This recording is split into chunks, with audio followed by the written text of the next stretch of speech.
abrité derrière ces épais murs de pierre, on se sent en sécurité.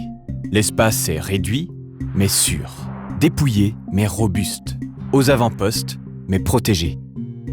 Transportons-nous au XVIe siècle. Plus exactement, en 1561. En tendant l'oreille, on peut entendre les maçons mettre la dernière main à cette tour, peaufiner l'enduit à la chaux qui la recouvre, achever les derniers aménagements du toit sur la terrasse.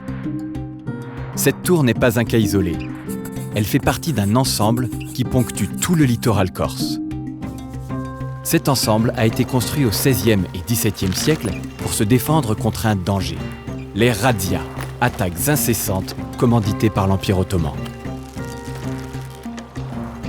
À partir de 1354, les Ottomans conquièrent une partie de l'Europe via les Balkans. Ils prennent Constantinople en 1453, mettant fin à l'Empire byzantin. Au XVIe siècle, l'Empire ottoman, dirigé par le sultan Soliman le Magnifique, est à son apogée. Il contrôle les provinces de l'Asie occidentale à l'Europe, la plus grande partie du Moyen-Orient, d'Iran et d'Afrique du Nord. Sous son règne, la marine ottomane, menée notamment par les frères Barberousse, domine la Méditerranée, la mer Rouge et le golfe Persique. Depuis la chute de Rhodes en 1522, les Turcs, implantés en Afrique du Nord, ont réduit les distances à parcourir pour attaquer les rives nord de Mare Nostrum. La suprématie de Venise, Pise et Gênes, puissances marchandes et maritimes, est contestée et mise à mal. Gênes, qui possède la Corse, a perdu ses comptoirs d'Orient et avec eux la production de blé nécessaire à la vie de la cité. La mise en valeur agricole de la Corse devient donc une priorité pour Gênes, qui veut en faire son grenier à blé, notamment dans les plaines littorales les plus fertiles. C'est alors que la Corse, qui a déjà connu des attaques sporadiques de pirates et de corsaires au cours des siècles précédents, va être l'objet de raids incessants perpétrés par les barbaresques, appelés à l'époque Turchi, Mori ou Infeieli. Ils opèrent en particulier à partir des ports d'Alger, Tunis et Tripoli. Ce sont des pirates travaillant pour leur compte ou des corsaires financés par l'empereur ottoman à qui ils reversent une partie du butin. Leur mode opératoire est toujours le même. Ils partent à la belle saison de leur base au Maghreb, à bord de felouks, rapides et maniables, et accostent là où ils peuvent se mettre à l'abri. Les barbaresques s'attaquent aux navires de commerce et de pêche qu'ils croisent.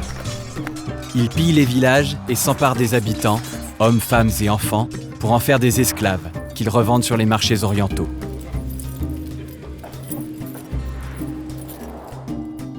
Avec ses 1000 km de côte, la Corse est particulièrement vulnérable.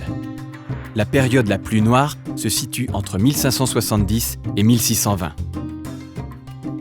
En 1583, à Sarthet, près de 500 habitants sont enlevés et emmenés en captivité à Alger.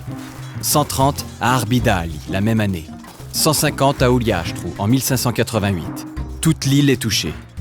En particulier, Ougabigorsu et la Balagne, qui sont les régions les plus commerçantes, mais aussi l'extrême sud. On estime qu'entre 8 et 9 000 personnes ont été enlevées. Les premiers à tenter de se défendre contre ces incursions sont les Cap-Corsins, qui dès le début du XVIe siècle construisent les premières tours. Gênes décide d'étendre ce dispositif et de couvrir le littoral de la Corse d'un système défensif destiné à surveiller le rivage et à donner l'alerte de tour en tour en cas d'approche d'un bateau ennemi. En 1573, 2 commissaires génois établissent un programme de construction. Ainsi, entre le début du XVIe siècle et les années 1620, environ 100 tours sont construites en Corse. Ces édifices pouvaient être financés directement par les communautés et bièw qui recouraient à l'emprunt, notamment auprès d'hommes d'affaires génois. Ils pouvaient aussi être payés par la création ou l'augmentation de taxes, par exemple sur le sel. Certaines tours étaient, elles, financées par de riches particuliers, corses ou génois, bénéficiant de concessions. La plupart des tours a une structure circulaire, même si quelques-unes sont carrées. Hautes de 12 à 17 mètres, larges de 8 à 10 mètres, la majorité des torres comptent 2 niveaux, parfois 3. Leur porte d'entrée est située à plusieurs mètres du sol et accessible par une échelle mobile. Rôle défensif oblige. Au rez-de-chaussée se trouvait la citerne, alimentée par les eaux de pluie provenant de la terrasse. À l'étage, la pièce à vivre pour les gardiens, dotée d'une cheminée. Parfois, un niveau supplémentaire permettait d'accueillir une garnison plus importante. Sur la terrasse étaient installées les pièces d'artillerie et un chemin de ronde, avec quelquefois une guérite, à guardiola, pour abriter le guetteur. Pour monter, les gardiens empruntaient des escaliers aménagés dans l'épaisseur des murs, ou bien des échelles de bois. Généralement, les tours étaient gardées par 3 torreggiani, un chef et 2 soldats, élus par les populations ou désignés par la République de Gênes. Leur vie était spartiate et très réglementée. Ils devaient résider en permanence dans la tour, se relayer 24 heures sur 24, les yeux rivés sur la mer. Au lever et au coucher du soleil, ils communiquaient avec les tours voisines. Interdiction de s'absenter. Un seul homme pouvait sortir, pour le ravitaillement ou la paye. Confrontés à l'isolement et au manque de confort, les torreggiani n'exerçaient leurs fonctions que pendant 1 à 3 ans.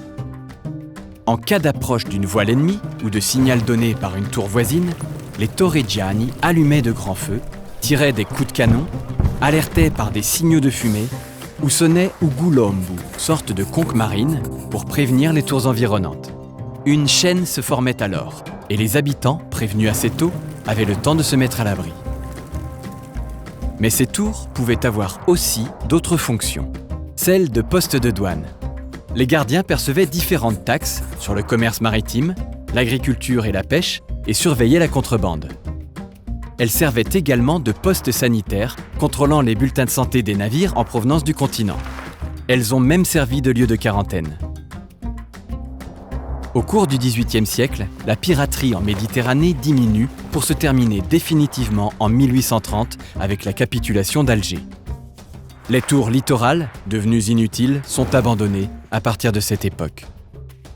Aujourd'hui, ces édifices font partie intégrante du patrimoine architectural insulaire et veillent encore, tels des sentinelles, sur la mémoire de notre histoire.